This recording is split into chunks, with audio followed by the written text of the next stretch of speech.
Buenas noches, bienvenidos a una edición más de Ni Más Ni Menos. Vamos a platicar hoy de la prospectiva 2023 en este cierre de año 2022. Un año interesante, sobre todo aquí en el Estado de México, que estamos ya próximos a iniciar las campañas electorales de lo que se dice la antesala de la gran elección del 2024 en el país. Para eso agradezco la presencia y que me acompañen expertos en la materia como son Marco Baños. Marco, fuiste consejero del IFE, un experto en derecho electoral, en política pública y en derecho. Va a ser muy interesante escuchar tu opinión. Bienvenido. Muchas gracias por tu generoso comentario. Muchas gracias, bienvenido. Cinta Valeriano, economista, también fuiste servidora pública, pero servidora pública de las que tienen capacidad técnica. Sí, es correcto, en áreas técnicas, sobre todo en el diseño de política pública. Bienvenida, muchas gracias. Muchas gracias. Y Luis Estrada, bienvenido Luis. Hola, no gracias. solamente un comunicólogo, un especialista en comunicación y en política pública, sino también ahora un tweetstar. Una persona que está generando trendings pues cada día, un crítico objetivo de las decisiones de Estado, las decisiones de país. Bienvenido. Gracias por la invitación. Muchas gracias. Pues vamos a platicar un poco de lo que viene el próximo año. La semana pasada platicamos aquí en esta mesa sobre la perspectiva del 2022, sobre todo estos impactos económicos que han existido en el mundo y en México. México, un país donde hace apenas 4 años un candidato que hoy es presidente de la República prometía un crecimiento sostenido del 6% anual. Sonaba mágico, increíble. Después lo adecuó y bajó al 4%, lo cual, bueno, pues daba un 24% sexenal, sonaba realmente espectacular. Y hoy, dadas las circunstancias del mundo y del país, tenemos un crecimiento pues cercano al cero. Marco, bienvenido. Muchísimas gracias. Bueno, es un año muy interesante el que viene, es el preámbulo de lo que será la sucesión presidencial. Hay mucha expectativa respecto a ver si Morena va a lograr refrendar sus triunfos con un esquema de gobierno que, como bien lo has mencionado, pues en prácticamente todos los rubros de la administración deja mucho que desear. No se han logrado resolver los problemas del desempleo, por más que López Obrador en las mañaneras diga que se crearon 1 millón nuevo de empleos en el Seguro Social, que es el reporte que tenía con su último informe. No se han logrado contrarrestar todavía los efectos devastadores que tuvo la pandemia, que son mundiales, lo puedo entender, pero en el caso concreto de México, pues el tema de las vacunas que ya nos están suministrando, el tema de la falta de los medicamentos para muchas cuestiones en el país, que ha sido también uno de los déficits más graves que ha tenido el presidente de la República. Y yo creo que la parte política, que es también muy delicada, pues se enfrenta en el 23 un ejercicio fundamental, en mi opinión, para varias cosas. Terminando la cena de Año Nuevo, los integrantes del órgano electoral de Coahuila tendrán que empezar el proceso electoral, porque la ley dice allá que empieza el 1 de enero. Y aquí en el Estado de México se inicia en la primera semana del mes de enero, es decir, estamos a unos cuantos días de que inicien 2 procesos electorales. Creo que como primera reflexión valdría en esa materia decir que sí depende mucho el sistema de partidos, la recomposición del sistema de partidos, de lo que pueda pasar en la elección concretamente del Estado de México. Y lo digo de esta manera porque todo el mundo sabe que el Estado de México es un estado que ha sido gobernado por el PRI, donde está un enorme bastión de este partido político que ha sido en ciertos momentos hegemónico, pero tradicional para México, etcétera, y que si se pierde esta elección, el PRI, en mi opinión, estaría condenado a desaparecer. Esa es mi primera impresión con relación al tema. Creo que la forma que se condujo la crisis que se generó a partir de las diferencias con el tema de la militarización del país, donde lamentablemente Alejandro Moreno, como dirigente nacional del PRI, en la búsqueda de impunidad y de protección por las acusaciones que se le hicieron en la Fiscalía del Estado de Campeche, pues negoció cuando había dicho que no apoyaría la militarización, y que al final de cuentas no solo la apoyó, sino que la impulsó a través de una iniciativa de una diputada del propio Partido Revolucionario Institucional. Pero yo creo que esta elección es vital. Coahuila me parece que hay variaciones en los secretos demoscópicos, pero yo creo que Coahuila tiene también muchas posibilidades el PRI de refrendar el triunfo ahí. Y a mí me parece que más allá de que se trate del PRI, se trate del PAN o del PRD, aquí el punto central es que si se continúa con el proceso de concentración del poder, podemos llegar a situaciones todavía mucho más complicadas de lo que estamos viviendo hoy, cuando por la vía del voto legítimo, eso hay que decirlo también, se ha súper concentrado en una sola persona y en un solo partido político el poder. Claro. Cintia, tú has trabajado en el gobierno federal en múltiples ocasiones en la Ciudad de México desde áreas técnicas. Si hay algo que ha identificado este gobierno de México, este gobierno federal, ha sido la desaparición de muchas áreas, muchas de ellas consideradas técnicas. Expertos decían que se iba a sentir esa ola, ese tsunami que se iba a generar por esta desaparición años después. Ya estamos en ese momento, el año 2023 ya va a empezar a sentir esta crisis institucional. Sin duda, es decir, si bien se han, digamos, concentrado los esfuerzos en áreas concretas, específicamente en aquellas que están dedicadas a generar o constantemente estar alimentando la política social de este sexenio, se han descuidado pues algunas otras instituciones que son muy importantes, sobre todo para el entorno económico, ¿no? Estamos hablando del sector agropecuario, por un lado, estamos hablando, por supuesto, todo aquello que tiene que ver directamente con infraestructura, más allá de los proyectos emblemáticos que tiene el gobierno, ¿no? Tenemos una presentación o un relanzamiento cada 2 veces o 3 veces al año de estos acuerdos famosos entre el sector empresarial y el propio gobierno federal, porque ahora sí vamos a impulsar una gran cantidad de proyectos de infraestructura que prometen tener un impacto directo en la tasa de crecimiento económica y al final del día, pues de 60 a 70 proyectos se cristalizan el 10%, ¿no? Entonces, esto, entre otras cosas, obedece a 2 fenómenos muy importantes. Por un lado, la desaparición constante de áreas técnicas, como bien lo acabas de mencionar, que tenían este expertise, que tenían este desarrollo, el manejo perfectamente bien de la norma, pero que además sabían perfectamente bien cuáles eran, digamos, los actores más importantes que te pueden permitir tener este efecto. Pero por otro lado, también la excesiva concentración de buena parte de las áreas o de las funciones técnicas del gobierno, pues en una sola institución que son precisamente pues el Ejército, concretamente, y aunque en menor medida también la Secretaría de Marina, ¿no? Este Ejército que cada vez lo vemos con una mayor presencia dentro de las tareas que originalmente estaban concentradas directamente para el orden civil y que además pues ha ido incrementando no solamente su manejo presupuestal, sino ha ido incorporando, ha tenido que aprender también sobre la marcha y ese costo de aprendizaje de estarse incorporando en áreas nuevas en las que antes no participaba en absoluto, pues ha tenido, pues ya está generando, digamos, un impacto importante, ¿no? Cuando vemos, por ejemplo, las perspectivas de crecimiento económico para el 2022, pues en el mejor de los casos estaremos entre el 2 y el 2.5%, lo cual nos llevaría fundamentalmente al punto de arranque de este sexenio, que es una tasa de crecimiento similar al del 2018. Y que no crezca México, que crezca poco, tiene un impacto en la gente de a pie. Por supuesto, porque al final del día, si la economía a nivel macroeconómico no crece o crece muy poco, se ralentiza en buena medida la tasa de crecimiento, pues esto al final se refleja también en la calidad de vida de las personas, ¿no? Ciertamente podríamos hablar sobre el efecto positivo que ha tenido, por ejemplo, el incremento en el salario mínimo, ¿no? Que ha sido una de las cuestiones o de las decisiones que más se ha celebrado, digamos, o de las más acertadas a lo largo de este gobierno.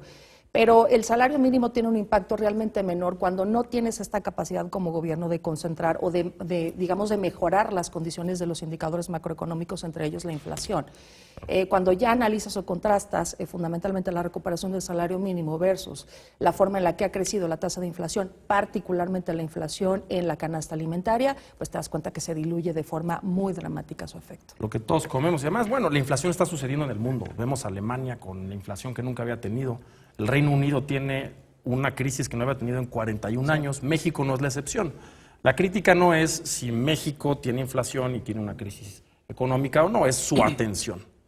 Estimado Luis, tú todos los días sacas tweets en Twitter, sacas publicaciones con un análisis específico de SPIN, el taller de comunicación que tú diriges, respecto a lo que dice nuestro presidente. El presidente, yo diría, más comunicador en la historia de México. ¿O no? ¿O no? Bueno, por lo menos en cantidad sí. Ya van 1000 conferencias mañaneras, matutinas, 1000 en 4 años, es muchísimo. Y también las conferencias tienen un impacto en la política pública. Sí, fíjate que el ejercicio del presidente genera una expectativa o va a generar una expectativa a lo largo del tiempo que lleva a que este año que acaba de terminar, 2022, que está ya finalizando, no genera lo que él mismo esperaba. El presidente me parece que pensó que iba a llegar justo a las elecciones de 2023 y por supuesto a la presidencial en otro lugar y desde otra perspectiva.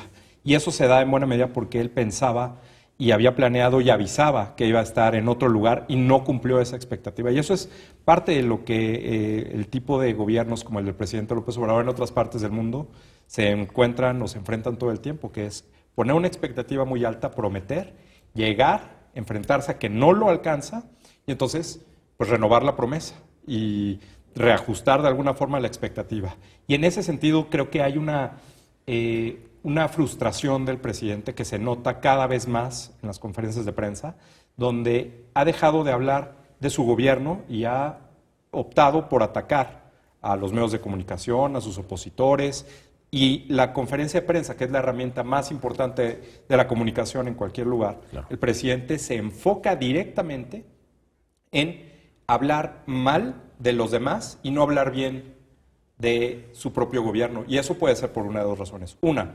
porque le gusta y prefiere utilizar ese costo, tomar ese costo para atacar a los demás, o porque no tiene realmente acciones y logros que presumir.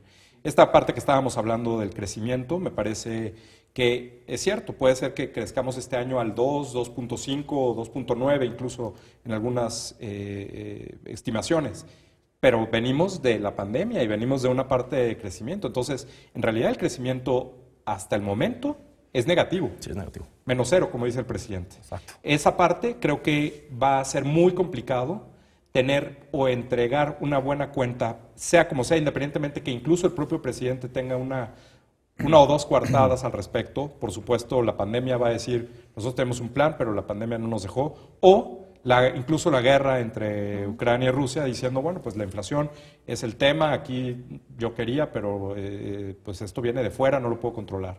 La forma en la que el presidente trata de hacer anuncios que en realidad tienen más de simulación que de contenido de política pública o incluso de efectos reales en el bienestar de la población, de la ciudadanía, se va a quedar como una promesa que a la mera hora, al momento de votar, la gente sabe perfectamente, por mucho que sean las conferencias que podemos discutir si las ven o no las ven y quiénes y cuánto, pues al momento de llegar y comprar cosas en el supermercado y todo, lo resienten. Y eso casi siempre es la variable más importante en determinar si se vota por el partido en el gobierno o no.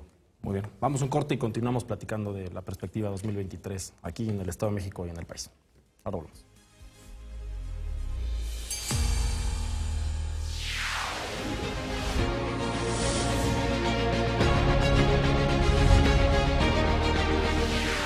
El Banco de México, Banxico, modifica sus pronósticos para la economía mexicana y estima que el Producto Interno Bruto para el 2023 tendrá un avance de 1.8% desde el 1.6% previamente considerado. Banxico anticipa que en 2023 el complejo panorama externo que prevalece ha continuado deteriorando las previsiones de crecimiento global para el próximo año.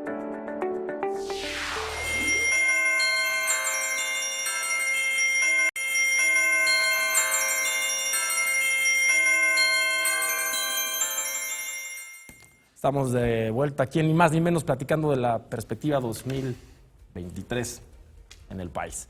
Estimado Marco, nos decías hace unos momentos que el tema más importante en la política, en la economía nacional del 2023 es la elección en el Estado de México.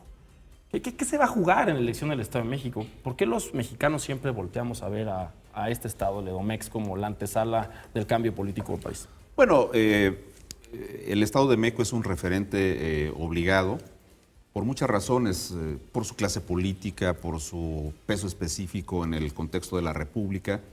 Pero esta elección que se hace es en una entidad que tiene poco más de 17 millones de habitantes por sí misma y que tiene más de 12,5 millones de electores. Estamos hablando del 13% del total del padrón electoral a nivel nacional.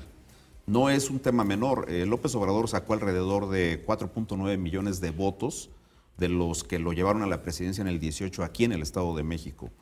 Y por otro lado, para López Obrador, que es un presidente que combina mucho los simbolismos con muchas de las decisiones que él toma, ganar el Estado de México es un objetivo prioritario porque para él sería desmontar de manera definitiva.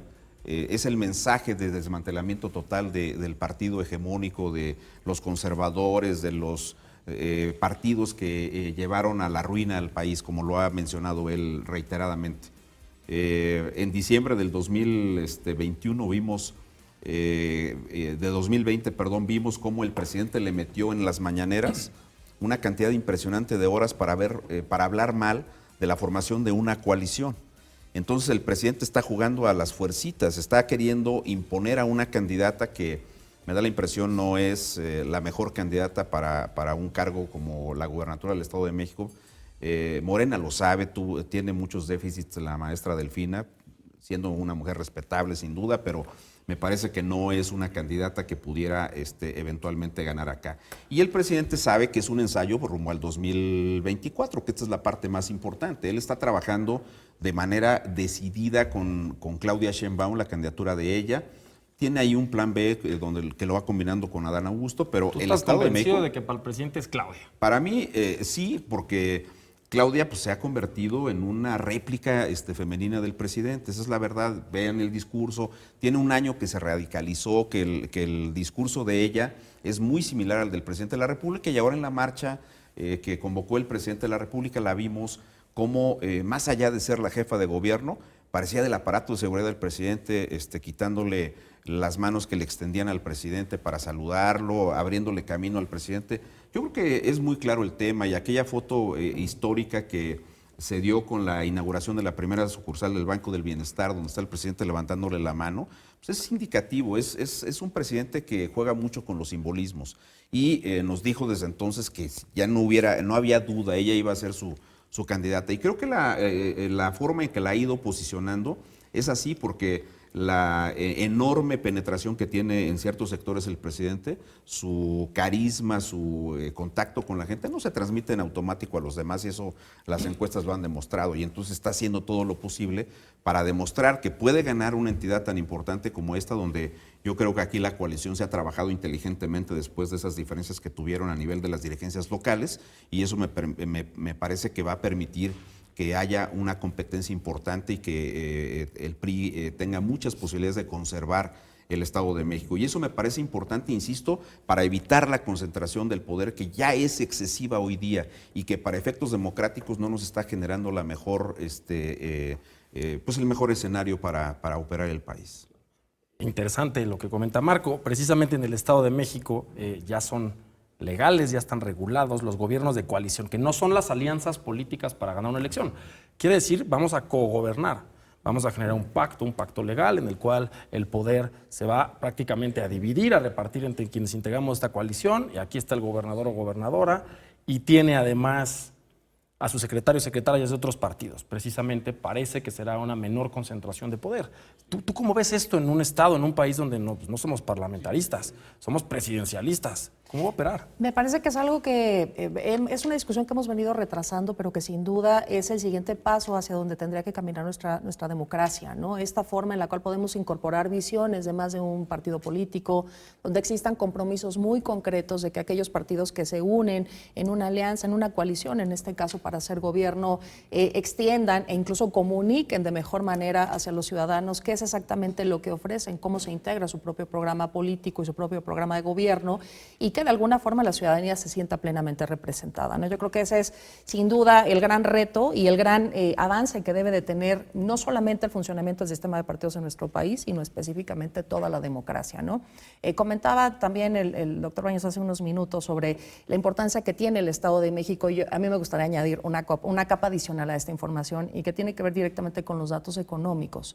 El Estado de México, solo después de la Ciudad de México, y la Ciudad de México por una razón muy concreta, y es porque ahí fundamentalmente se registran el mayor número de corporativos o de empresas multinacionales y demás, y por lo tanto su naturaleza en términos de registro de Producto Interno Bruto o su aportación al Producto Interno Bruto es importante. Están dados de altas ahí, aunque no chambean ahí. Exacto. Chambean acá la mayoría, pero están dados de altas allá. Pero ciertamente el Estado de México es la segunda entidad del país que más aporta al Producto Interno Bruto, ¿no? Tenemos una gran cantidad de empresas, sobre todo de industrias, que se establecen aquí, que generan una gran cantidad de empleos y que por lo tanto, pues ciertamente han expresado, ¿no?, las distintas cámaras, confederaciones y demás agrupaciones empresariales esta preocupación sobre lo que va a suceder en el proceso electoral, y esto de alguna forma también afecta su toma de decisiones a la hora de quizá, por ejemplo, proyectar inversiones que van más allá, ¿no?, de lo mínimo indispensable de aquí en lo que pasa en la elección, no solamente en el Estado de México, sino esperando qué es lo que va a suceder en el 2024, que me parece que ha sido la tónica que hemos visto más allá del tema de la pandemia, desde el 2018, ¿no? Desde el 2018 empezamos a ver pues, una clarísima tendencia disminutiva en términos de inversión extranjera directa, en términos de ampliación de infraestructura. Se nos están saliendo una gran cantidad de empresas que anteriormente estaban listadas, por ejemplo, en la Bolsa Mexicana de Valores o en Viva también, en la otra bolsa alternativa.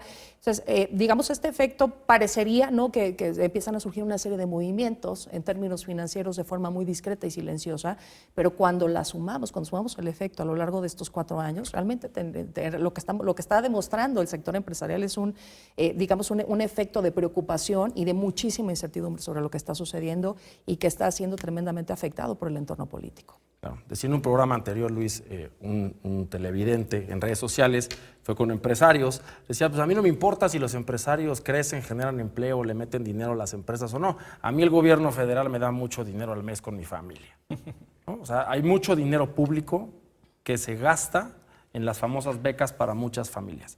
Acaba de aprobar el Congreso un presupuesto de 8.2 billones de pesos, el más grande en la historia, el PEF más grande en la historia de México, y vemos un presidente altamente activo. Todos los días habla de si México metió gol o si llovió en Villahermosa o si se le apareció la Virgen a alguien en Cuautla. ¿Qué podemos esperar este 2023 del presidente? Que ha sido, por cierto, un personaje coherente. Es el mismo Andrés Manuel López Obrador que veíamos en las calles hace 18 años. Lo que pasa es que hoy lo vemos en el Palacio Nacional. Sí. Pero ¿qué podemos esperar del presidente de la República cuando se empiezan a agudizar los problemas de México? Que vienen elecciones realmente importantes y ya se empiezan a competir las corcholatas, el poder del 24. Mira, yo creo que hay una parte en la que, como bien dices, sí hay mucho dinero circulando de parte del gobierno hacia las personas, pero eso no garantiza que el día de la elección salgan a votar. Y creo que hay 2 momentos en los cuales quedaron en 2022 evidenciados que por más que el presidente dé dinero, si no los moviliza legal o ilegalmente a la buena o a la mala el día de la elección y vuelve a gastar dinero, no van a salir a votar el día de la elección. Y son la revocación de mandato, en la cual con diversas acusaciones y evidencia de movilización ilegal, apenas juntó los 15 millones que es, llamemos, el techo histórico de lo que ha tenido a lo largo de los años, en su momento Cuauhtémoc Cárdenas, el propio López Obrador en 2006, en 2012, 15 millones es el techo. Increíble que estemos hoy en 2022 con el crecimiento de la población y él con toda la movilización, con todo el poder que tiene, con todos los gobernadores, con todos los presidentes municipales, pueda movilizar apenas 15 millones de personas. Es un voto duro, 15 millones, pero con todo el ejercicio del Estado. Pero exacto, el voto duro me parece algo que tú podrías movilizar naturalmente. Claro. Y esta movilización no es natural. Y esa parte es lo que me parece que le preocupa al presidente. Y evidentemente, rumbo a la elección y el segundo punto, por supuesto, la marcha, que fue hace unos días, que pues sí, movilizas en la Ciudad de México, pero no puedes movilizar en ninguno de los estados, como la marcha que hubo unas semanas antes, sí se movilizaron en diferentes estados, sí. Que eso hay que comparar, ¿no? Y entonces, no lo pagó nadie del gobierno. Así es. Entonces, yo creo que esa parte preocupa al presidente, porque la movilización históricamente también ha sido el gran problema de los movimientos que él encabeza o de los que él ha formado parte, y que pues evidentemente rumbo a la elección del 2023 en el Estado de México representa un escenario muy complicado, dado que en principio Morena no gobierna el Estado de México. Creo que la parte más importante de la estrategia del presidente López Obrador es cómo puede probar la alianza o el funcionamiento de la alianza opositora en el Estado de México. Y yo diría dos temas principales. Uno, el electorado que antes pertenecía al PRI se ha realineado, se ha movilizado prácticamente casi en su totalidad a Morena. Ese es el primer punto. Entonces, los electores en otros estados y a nivel nacional están ya con Morena, votarían por Morena, aprueban al presidente, en fin. Y segundo, que lo que ha hecho con las élites en los estados donde gobernaba el PRI y los ha perdido, ha sido amagarlos, otra vez por las buenas o por las malas, para obtener después una recompensa. Puede ser por una amenaza o puede ser por un premio. Pero en todo caso, los estados que antes eran dominados por el PRI o en competencia del PRI con otro estado o con otro partido han sido los que ha ganado Morena. Y el mapa, si lo viéramos cómo era antes el PRI y ahora es Morena, pues te indicaría que el Estado de México es la gran prueba para ver si realmente el PAN se va en alianza con el PRI en el Estado de México y cuál es el riesgo que tiene de perder esa alianza. Yo te diría, los liderazgos a nivel municipal, por ejemplo, del PAN, que tradicionalmente había crecido poniendo presidentas o presidentes municipales, que luego se fortalecieran y fueran fuertes candidatos a gobernadora o gobernador, se quedan sus carreras truncas si en la alianza le toca al PRI poner por el acuerdo a una candidata o un candidato del PRI. Por ejemplo, no sé, Durango.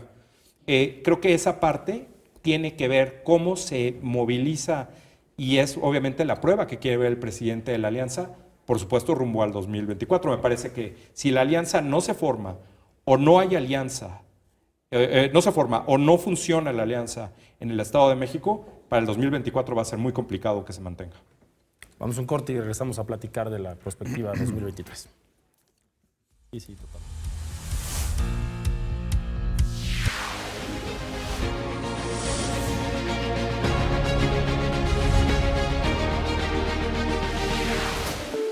Recientemente, consejeros del Instituto Nacional Electoral informaron que el próximo año no se llevará a cabo ninguna consulta popular. En su cuenta de Twitter, la consejera Dania Rabel indicó que, de acuerdo con la ley, se venció el plazo para que se presentara una petición al órgano electoral para la organización y realización de consultas, mientras que el consejero Ciro Murayama calificó este hecho como una buena noticia, pues asegura que el INE estará en condiciones de iniciar los preparativos para la elección presidencial de 2024, pese a que la Cámara de Diputados le aplicó nuevamente un recorte a su presupuesto.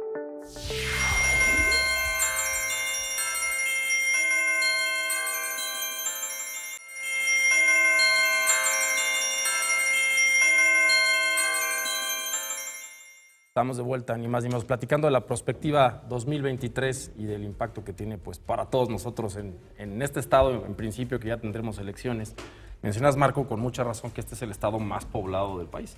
Somos 18 millones de habitantes. El bono demográfico, la edad promedio, son 27 años. Es un estado, además, joven. ¿Cómo van a recibir las elecciones? Ya está desaparejado el trabajo social, la representación de la despensa en la calle contra el voto voluntario. ¿Qué vamos a ver en el Estado de México? ¿Qué podemos esperar de un presidente que, además, claro que va a hablar de eso? Mira, yo pienso que la membresía que el presidente tiene a nivel nacional con los programas sociales debe estar cercana a los 30 millones de personas que tienen algún tipo de estímulo, pero hay que tomar en cuenta que muchas de esas personas que reciben estímulos de los programas sociales generan estímulos indirectos hacia otros, si es una mamá soltera, pues a los hijos que están en la universidad o así. Entonces, la estrategia electoral que tiene Morena es a trabajar con los beneficiarios, pero como un público que sí es cautivo. Y no es un tema que lo diga por decirlo, sino hay muchos testimonios donde la gente dice, me están pidiendo que vaya a votar. Y creo que una de las pruebas más amplias fue el tema de la revocación de mandato, donde yo coincido con Luis. El voto duro de Morena son esos 15 millones.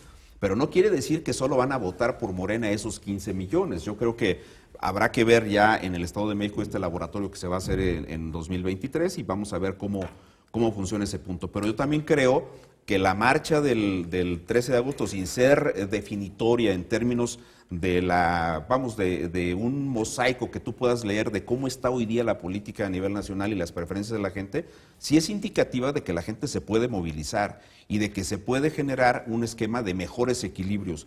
Tengo la impresión de que difícilmente algún candidato o candidata distinto al de Morena va a ganar la presidencia. Y me explico, porque si esto fuese un maratón, pues Claudia Sheinbaum o quien sea de Morena le lleva varios kilómetros de ventaja a los que se van a registrar después. Ha tenido una campaña permanente auspiciada por el presidente. Está esta última que el INE bajó, que fue lo de las bardas, lo de los anuncios en redes sociales, donde le pidieron a la jefa de gobierno que se deslindara. Pero todo ese tipo de cuestiones el presidente las capitaliza muy bien. Y fíjate cómo el eslogan de "el INE no se toca", el presidente lo volvió un eslogan en el discurso político de lo que no se toca es al presidente y lo que no se toca es a Morena.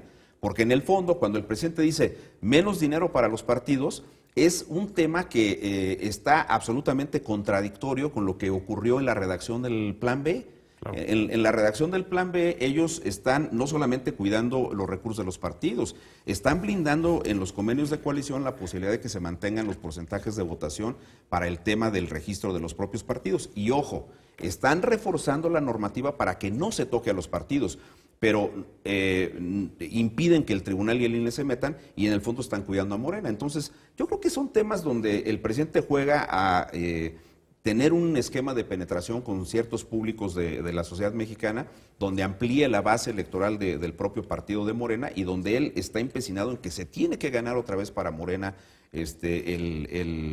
la contienda del 2024. Pero insisto, a mí me parece también que efectivamente lo que va a pasar en el Estado de México va a demostrar qué tan eficaz puede ser la coalición y qué tanta viabilidad tiene hacia el 2024. Yo te diría que si las elecciones del 2023 las pierde la coalición de Va por México, difícilmente vas a suscribir un convenio de coalición por la presidencial, y en todo caso el único camino que le va a quedar a ellos será impulsar una candidatura de alguien que tenga un enorme prestigio social, que tenga autoridad moral y que pueda encabezar esos esfuerzos. Pero si se pierde el Estado de México, por la vía partidaria veo muy difícil que logren sacar una candidatura con un porcentaje importante de votos. En el Estado de México ha ocurrido algo singular.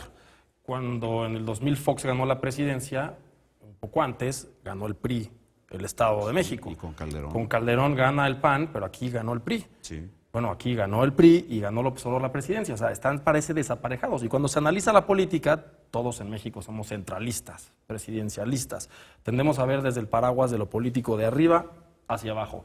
Pero decía Luis hace un momento, y tiene razón, la política de oposición empezó en los municipios. Así empezó el PAN en los años 70, 80, a ganar municipios en la periferia del país y fue creciendo hacia adentro. Pareciera que este es el laboratorio electoral del presidente del análisis político en el país, el Estado de México, y que además la reglamentación, las leyes electorales pudiesen tener un impacto aquí. Pero ¿sucede?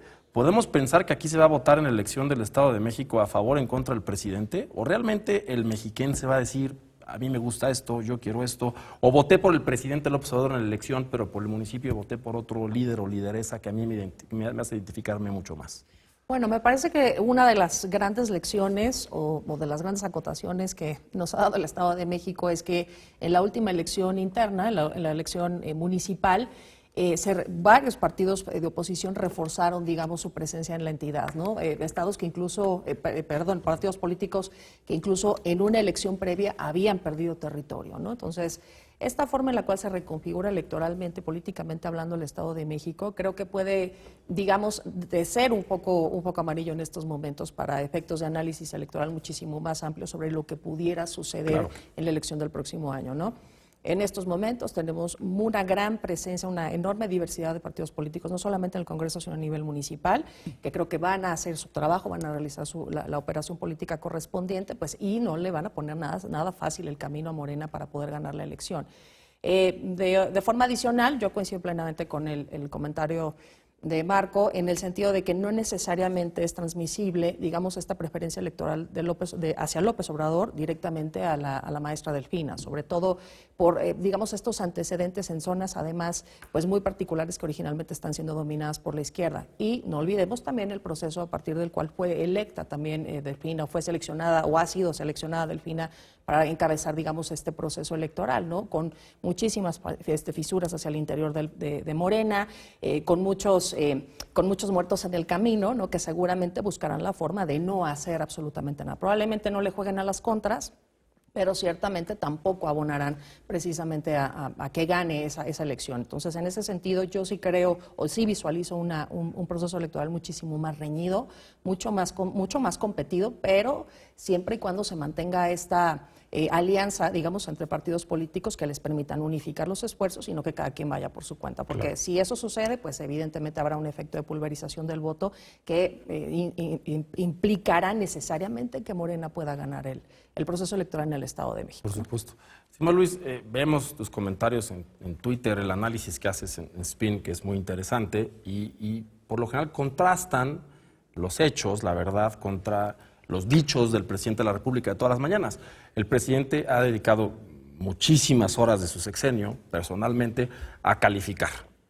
Y a calificar a los organismos calificadores, que no existen solamente en México, también en el mundo. El mundo ha evolucionado a tener organismos calificadores autónomos que dan pues un balance político, un balance social en los países y bueno, también dan certeza no solo hacia adentro, sino hacia afuera, como comentaba Cintia, las inversiones. Vamos a ver un presidente que siempre ha dicho que no se deben de meter las manos en las elecciones, que es la gran crítica que tiene, ¿no? Que ha dicho, a ver, el fraude electoral. Vamos a ver un presidente calificar las elecciones estatales el próximo año. Mira, yo creo que hay una parte dejémoslo de simulación del presidente cuando habla de estos temas, porque además, cuando dice el fraude, es en especial el de 2006, pues sigue sin demostrar. Y es por ello, yo te diría, esa es la base de la reforma electoral que está tratando de armar. Tratar de justificar todo el cambio con base en eso. Y al mismo tiempo, propiciando una reforma electoral que le quita toda la vigilancia que tantos años, que además, un movimiento del cual él formó parte, logró y que peleó. Incluso en 2006, la reforma de 2007 que nos tiene hoy aquí es la que viola el presidente todos los días. Al estar hablando de las y los candidatos de su partido, no va a ser excepción el caso del Estado de México. Es más, te diría, yo creo que ahí es donde va a apostar todo el resto que tiene el presidente rumbo a el final de su administración. La elección del Estado de México es la apuesta mayor que viene en el horizonte para el presidente López Obrador. Y ahí es donde hay un dilema y una paradoja que el presidente necesita entender. Va a ser la elección del 2023 en el Estado de México un referéndum sobre el presidente porque él está poniendo su imagen y su administración en juego, y entonces, ¿qué tanto le va a beneficiar con una presidencia, pues yo te diría, desgastada, con pocos resultados y en específico en el Estado de México con poca injerencia? ¿Cómo va a poder él hablar bien de sí mismo y de su gobierno ante un escenario que le es prácticamente adverso? ¿O va a ser más bien una elección local, como muchas veces sucede con una dinámica local, pero que me parece que esa parte de dinámica interna se ha ido dejando de lado gracias a que el presidente puso a la candidata como secretaria de Educación, porque la mostró a todos? Es ahora la pasarela, la conferencia de prensa tiene al subsecretario de Seguridad y Protección Ciudadana como el futuro candidato de Morena para la elección en Coahuila, y tiene a la ex secretaria de Educación Pública como candidata al gobierno del Estado de México, sin que ninguno de los dos haya tenido algo que presumir, ni siquiera para el propio presidente, simplemente estar ahí cuando le hable y decir lo que el presidente quiera escuchar. Entonces, con todo este entorno y con incluso yo te diría, la conferencia de prensa, el evento más importante del presidente de gobierno, de comunicación, etcétera, pues completamente sin audiencia, sin nada que presumir, cada vez menos impacto noticioso de por sí, que ha sido difícil tenerlo, pues yo creo que va a ser difícil entender cómo es que esa apuesta le va a alcanzar para llegar con un resultado relativamente favorable para el 2023. Y una más que acabas de mencionar, Cintia, es al interior de Morena todos van a estar conformes con ese resultado. De hecho, ya están ahora conformes con esa decisión. Pues yo he visto que los candidatos y las candidatas de Morena se fotografían no con todos al mismo tiempo. Yo creo que eso también va a empezar, así como lo que digo de que Morena no es, la movilización no es su fuerte, tampoco la disciplina, y esa es la gran diferencia que hay entre el Morena de ahorita con el PRI de los 70, 60. ¿no? Vamos a un corte y regresamos a platicar de la perspectiva 2023.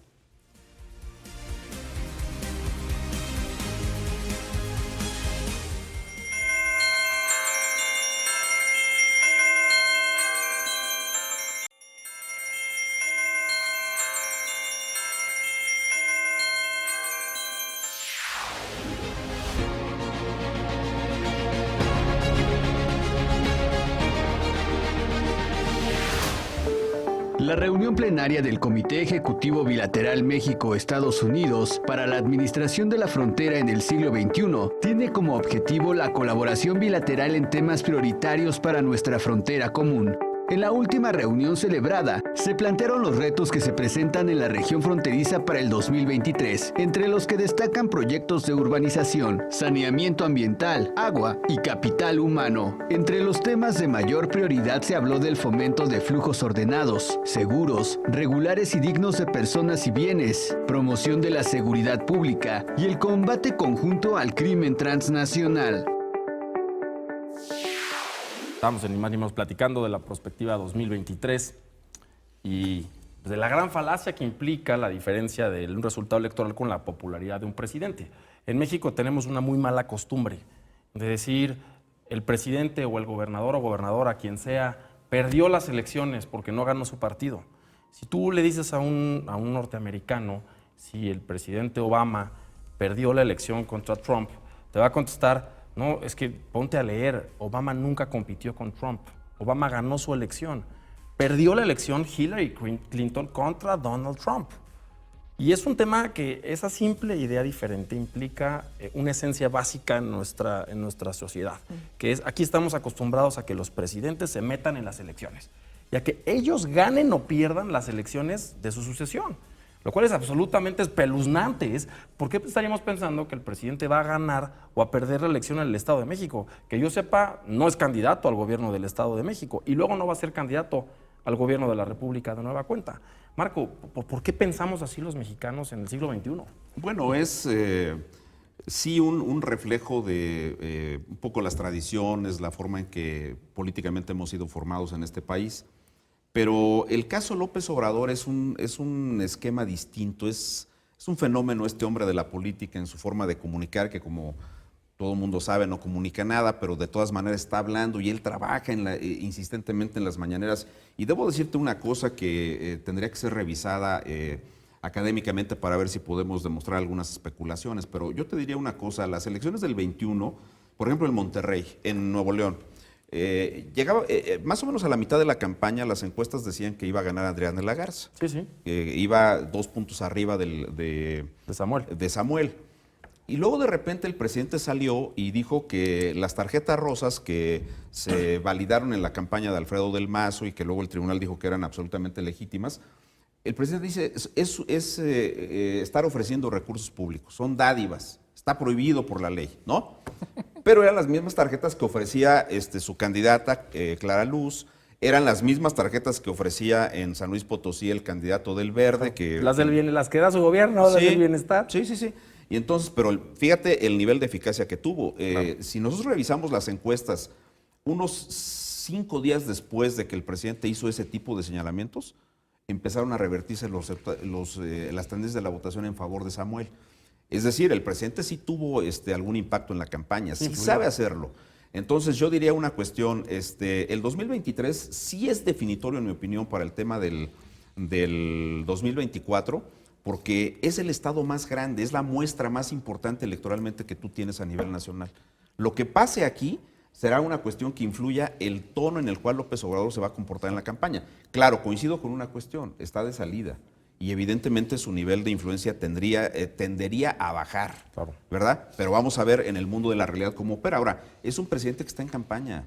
Sigue siendo un presidente investido del liderazgo de la oposición. Él no se ha quitado de su rol de la oposición y entonces nos quiere engañar siendo el jefe del Estado, con que está atormentado por los demonios del conservadurismo, por el PAN, por el PRI. Y la gente le cree. Por eso están esos niveles de aceptación que todavía tiene. Pero yo también creo que va a llegar el momento en que se tengan que confrontar los resultados. Digo, pues el aeropuerto es una buena idea.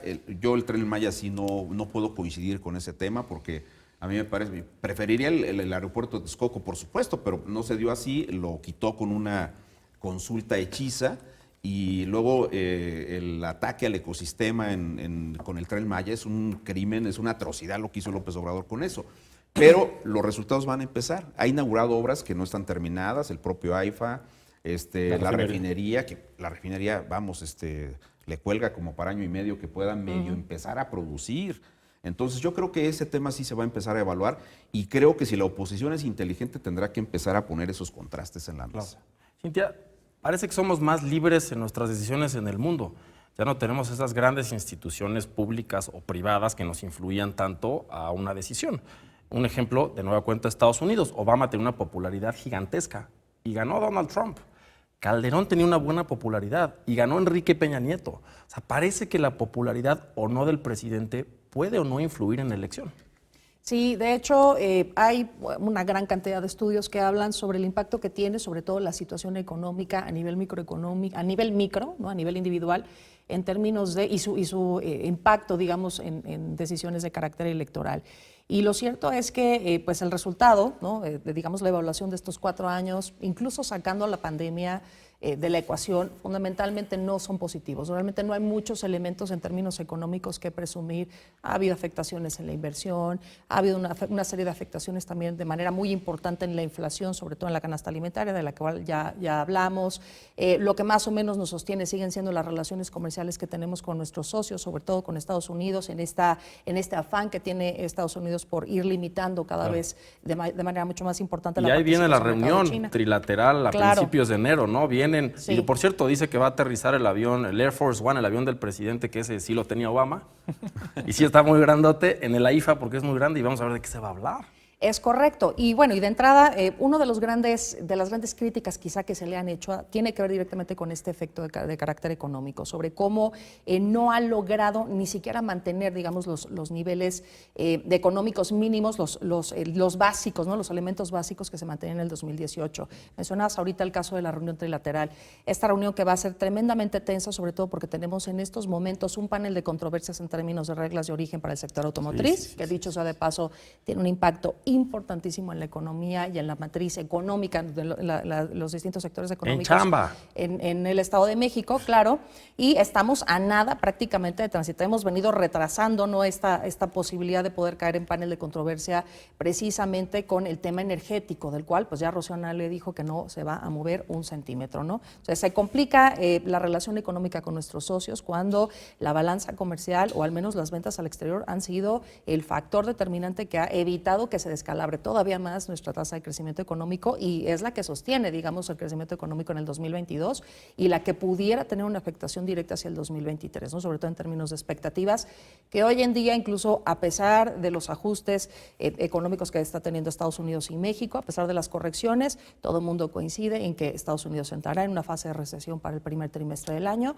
y eso evidentemente tendrá una afectación con este intercambio comercial que tenemos con nuestro socio, ¿no? Claro. Y como en todas las cosas que vemos difíciles en la vida, si sabemos que viene un huracán hay que prepararse para él, es lo que queremos, que tal vez hace falta. Vamos a leer, para concluir esta mesa, en una sección que a mí me gusta mucho, le digo sin anestesia porque son preguntas de la audiencia a través de redes sociales y pues ahí no respetan formas. Nos dice Pokéball 12, está interesante, dice Bad Bunny, que acaba de venir, por cierto, a conciertos, tiene una canción que dice, y empezar el 2023 bien cabrón. En ese sentido, ¿qué necesita México para empezar el 2023 bien cabrón? Y Héctor Alonso de Metepec dice, pues para ustedes, ¿cuál es el tema que dominará el 2023 en materia social, estimado Luis? Bueno, yo creo que hay una parte en la que el presidente, no creo que el presidente cambie nada. Yo creo que el presidente va a reforzar todo lo que ha hecho y lo va a redoblar. La apuesta que está haciendo la va a magnificar.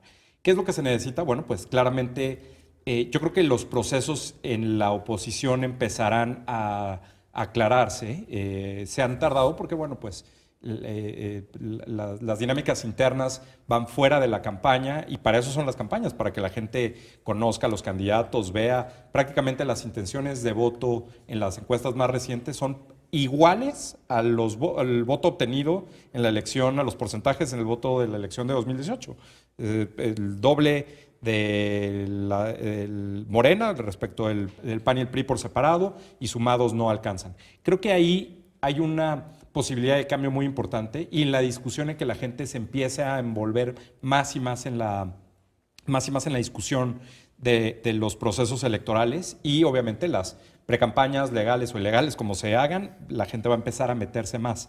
Y sobre la aprobación del presidente hay un tema que creo que vale la pena revisar. Hay un hay una idea de que la aprobación determina todo. El presidente por eso trata de reforzar y repetir esto en las conferencias de prensa.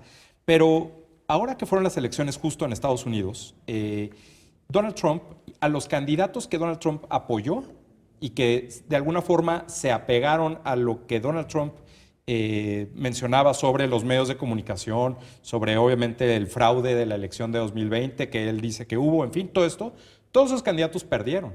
Y ese resultado de haberse apegado a esa idea sin probar y a esos ataques a los medios de comunicación, pues los llevó a perder la mayoría en el Senado, que todo el mundo esperaba una marea roja republicana, a fin de cuentas no se dio.